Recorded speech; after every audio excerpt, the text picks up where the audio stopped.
Today on Art Corner. No, so the title of this piece is Wood Nymphs. And the whole idea behind this piece was, when I need to get out of my studio, I escape to the woods.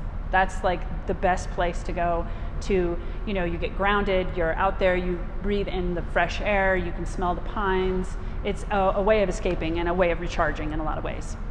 The other thing about nature that's so great and yet terrifying a little bit is the fact that we were driving in NYMPHS, which is a national forest here in New Mexico, and we got hit with a hailstorm, one of the hardest hailstorms that I'd ever seen, and we got run off the road.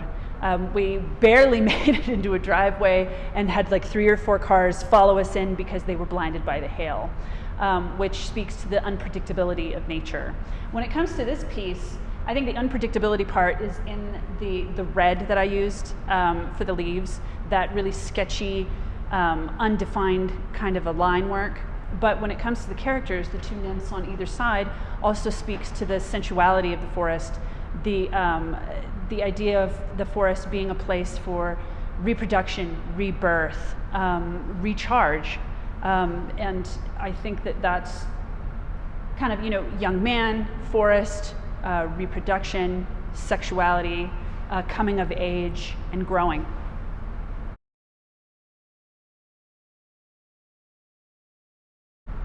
So when it comes to the nymphs, I think the idea of the forest being an unknown area, there's also a lot of mythology that goes with that. The unknown about the forest, the fact that you go out into the forest and it feels like a very spiritual connection. And for some reason, it always feels like there's something there that you can't see. And I think that that's where the nymphs come from, is the idea that you're out in this area and you're all alone, but are you really?